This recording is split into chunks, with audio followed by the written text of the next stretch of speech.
All right. This is probably going to be my most divisive old head take ever. To my younger audience members, just hear me out and forgive my inability to see what you see because of the, time and age that are in my eyes. And don't take me too seriously. I am an old head. To my fellow old heads, let's keep things in perspective and not get too saucy in the comments or forget how bad we were in our youth. Remember, there is a Freaknik documentary coming out soon, a documentary that I'm definitely not in.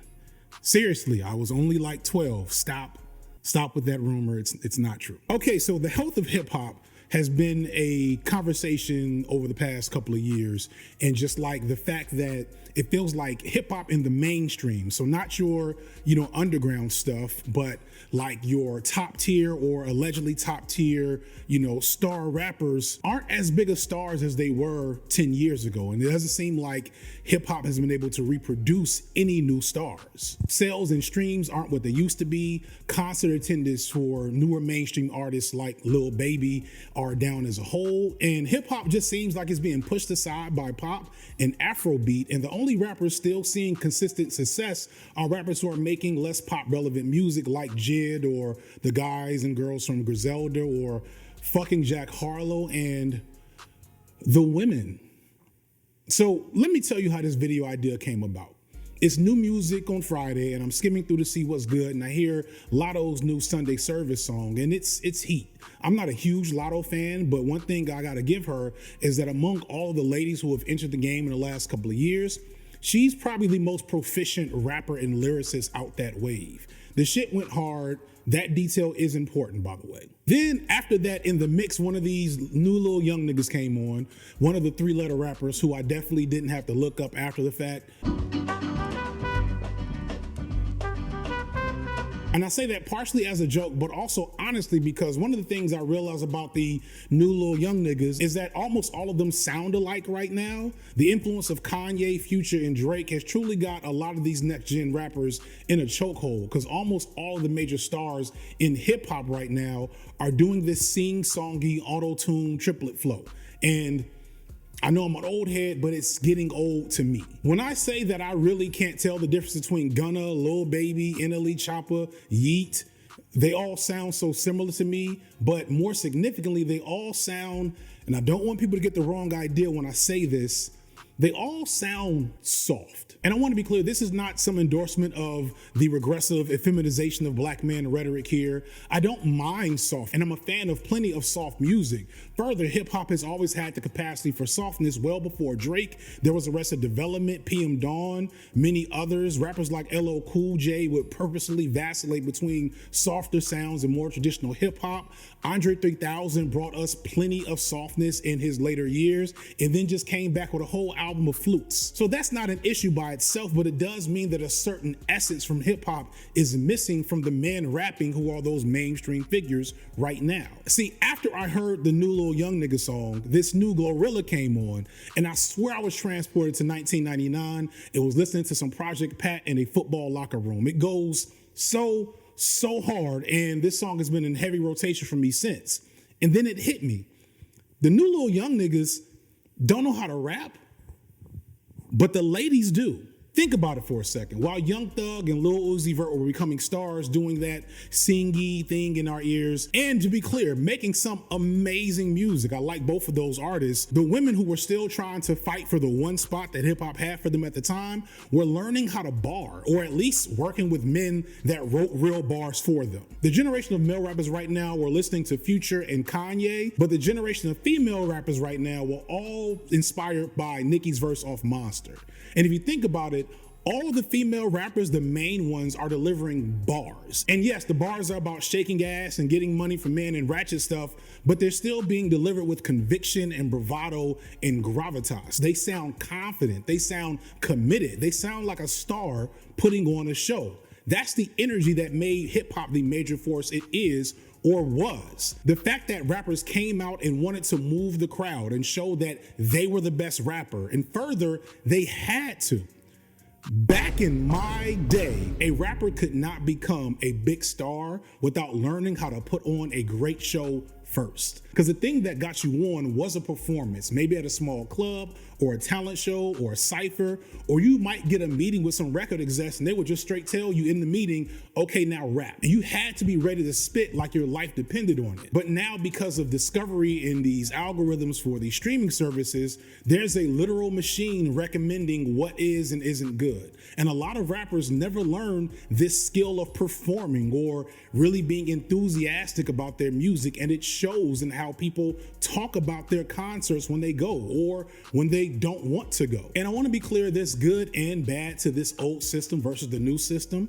It's not good that a lot of talented rappers were used and passed over by the old exploitative record industry, and it's definitely good that some of those rappers can skip the industry system and go straight to the consumer today. I love the fact that I found Kenny Mason, one of my favorite rappers of the last few years that I've talked about a billion times now. It's probably starting to get cliche, but I found dude off a random YouTube ad. I had no idea who he was. He just popped up and then suddenly, oh, this is my new favorite rapper. Another example of this that's not technically a rapper, but Tizo Touchdown went from a viral video that most people took as a joke to being one of the biggest new artists of the last year and touring and doing songs with Drake and Tyler the Creator and all kinds of other people. But to be clear, those also are not mainstream figures who are supposed to be the big stars in hip hop that we kind of don't have today.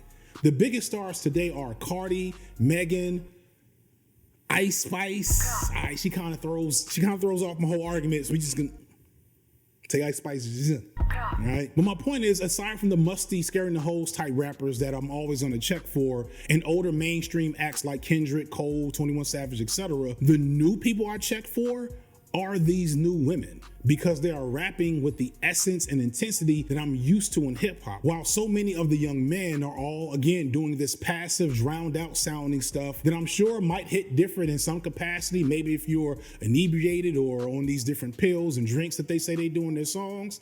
But like, are y'all getting a party going to this? When y'all are lifting weights, do you turn on Moneybagg Yo? I'm not judging you if you do, I'm just saying, I feel like Annie Up was a much more enthusiastic type of song to lift weights to. I can't play them on YouTube, but if you know what I'm talking about, you should know the difference. And again, this is only within the element of that mainstream top tier trap realm. There is still so much good hip hop out there. I am not saying that. I'm enjoying that. But I feel like guys like Gunna and NLE Choppa and whoever else were supposed to be the next wave, the next people up, and it feels like they fumbled away their spots. The music is too passive, too soft to get people excited about hearing it. And again, I'm not saying it's soft because of skinny jeans or some dumb shit. The lyrical content hasn't changed at all. It's still drug talk, street talk, etc. It's the same lyrical content that I listened to 20 years ago, but they just sound fucking bored. They sound like they're not interested in what they're talking about. So why should I be interested in what they're talking about? Like, imagine if I had, did my whole YouTube videos and it was like, this is the FD signifier and this is light work. I want you to like and share, subscribe and buy me a t-shirt. Like,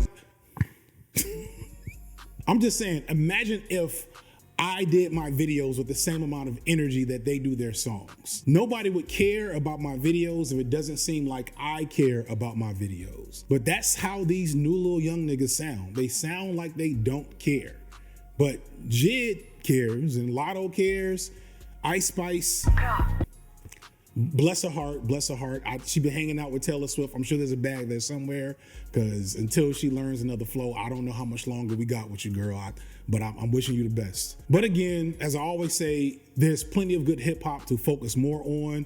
But if you want the days back where hip hop dominated all of pop culture, y'all gonna have to demand more of these bigger stars in the game and have them come out of their soft life era and hit the booth with some intensity.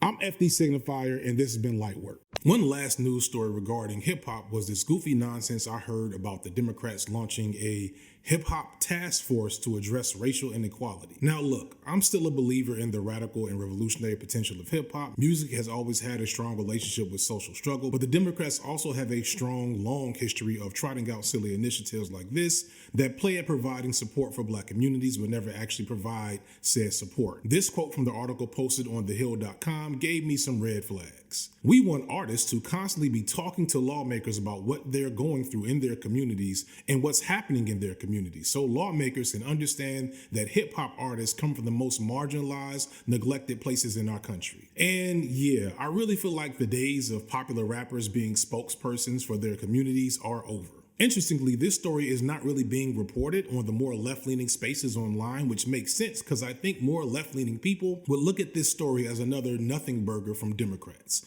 Instead, it's being reported on by centrist and more right-wing companies. And I know this because I am a subscriber to today's sponsor, Ground News. Ground News is an independent news aggregation site that seeks to put control of your news media back into the hands of the individual. Instead of allowing your news media consumption to be shaped and manipulated by algorithms and large tech companies, Ground News puts the power of information back into your hands. That's how I know this hip-hop task force story is mostly being reported on by centrist media outlets, of which 0% are not owned by media conglomerates. So this means that not only do I know this story, but I also have a better understanding of the agenda and biases behind this story. And Ground News can take it even further by offering their blind spot feature, which aggregates the current stories that are most polarized, meaning that they're only being shown to one side of the political aisle or the other, allowing me to have the power to have the full picture. The end result is being able to cut through the misinformation and bias that currently plagues our media and is actively making people less informed. So please use my link in the description and use the code Signify B-Sides to get 30% off a Vantage subscription to Ground News and support an independent news platform working to make the media landscape more transparent, as well as supporting this channel. Thank you so much to Ground News for sponsoring this video, and peace.